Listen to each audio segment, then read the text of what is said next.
She does an amazing job.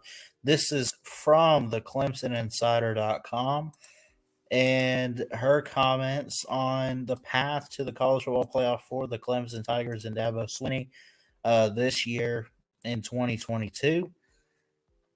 Dinich broke down how each team can make the playoff and what its chances are according to ESPN's FPI and All-State playoff predictor. Let's kind of skip ahead a little bit. Let's see. Dinich notes that what the CFP selection committee won't like when evaluating Clemson is its number 44 strength of schedule, and she points out that the top 12 teams of the FPI, ACC foe Pittsburgh, number 54, is the only team ranked lower in that regard. On the other hand, what the committee would like, Dinich says, is a perfect 4-0 non-conference record. Basically, here's what I'm hearing. Clemson cannot lose a game at all. Clemson shouldn't have any problems with Furman or Louisiana Tech, especially at home, Dinich wrote. But if the Tigers can win it all in can win at South Bend, Indiana, and beat rival South Carolina at home, they'll have a much better case for the top four as an ACC champion. South Carolina is making strides under Shane Beamer and is a potential top 25 opponent. I agree. As for the biggest obstacle to the Tigers getting back to the playoff in 2022, after missing out on the action last season for the first time in 7 years, the marquee matchup at Notre Dame on November 5th. I'm excited for that game.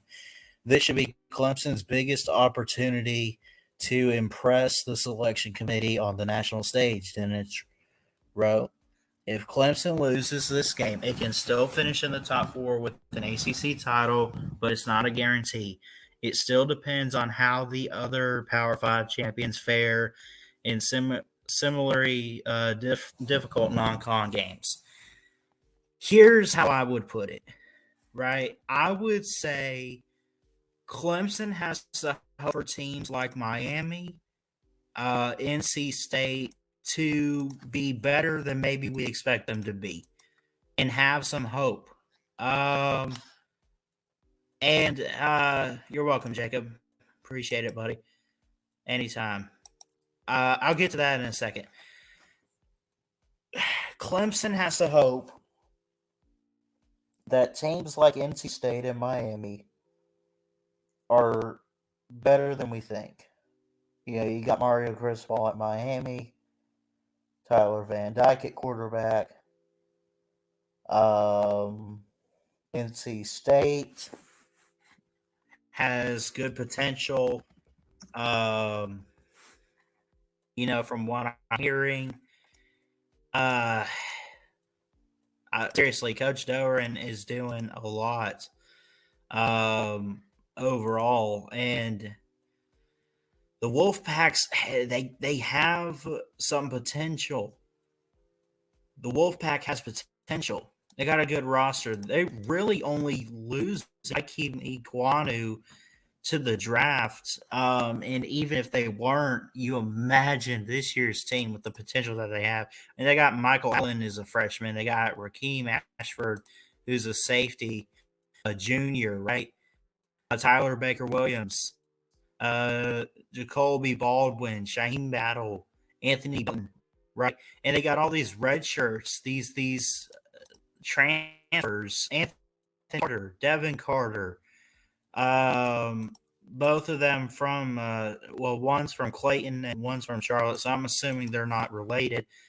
Josh Crabtree at receiver. There's a lot. There's teams not ahead of Clemson, but there's teams that could be in the way. I would, and you got to think too. You got to think. Okay, right. This was a 9-3 team last year. The Wolfpack was. Um, that's the team in the way for Clemson. I think they're in the same division. Clemson has to win their division. I think even if Clemson does take a loss, and again we'll talk more about this when I get to the ACC previews, but I guess we could go ahead and look at their schedule. Even if they take a loss, I hope it's to the best team possible on their schedule, right? Which is that Notre Dame game. If not, that maybe South Carolina. But they have to back not just winning 11 games. They got to do it convincingly. They cannot go to Boston College and have a scare. They can't have a scare with Syracuse. They can't have a you know what I'm saying? They can't have a scare. Miami is on their schedule as the cross conference team or the cross divisional team, not conference, the same conference. They got Syracuse at home, at Florida State. You should have no problem there. At Boston College, NC State is October 1st. That's at Clemson, right? Let's say if they win every game. Let's say they're in a position of 2020. I mean, they still made it in with only the Notre Dame loss. No problem. Then they lost to. I mean, well, then again, okay, they backed it up with the ACC championship. If Clemson wins the ACC 11-1, which again, the ACC will be after the Big Ten previews, which we're going through right now.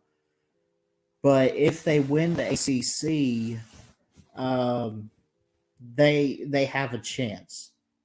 If they're 11-2, that's a no go. If they're 12-1 or 13-0, one of those two records with an ACC title counting, they're in. I think they can get back. I really do. I was joking when I said they're falling off that and Dabo's going to be on the hot seat. No. You have a bad year. Suck it up.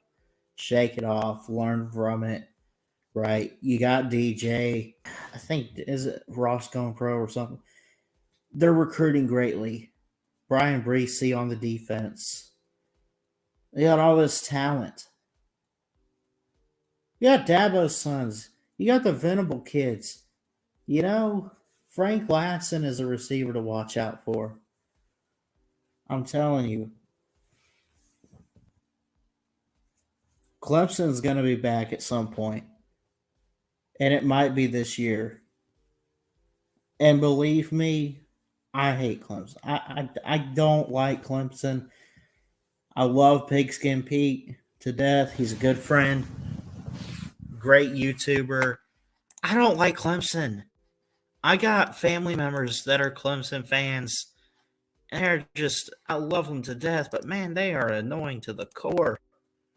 For sure.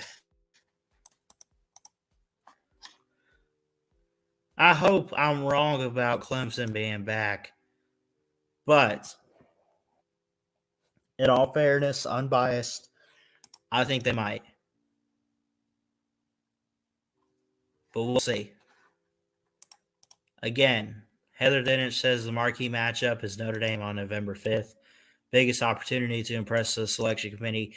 If they go to Notre Dame and they lose, even if that's their only loss and they're the ACC champion, what they have to hope for is that the Big 12 can't produce a one loss or undefeated champ, or maybe say the same about the Pac 12.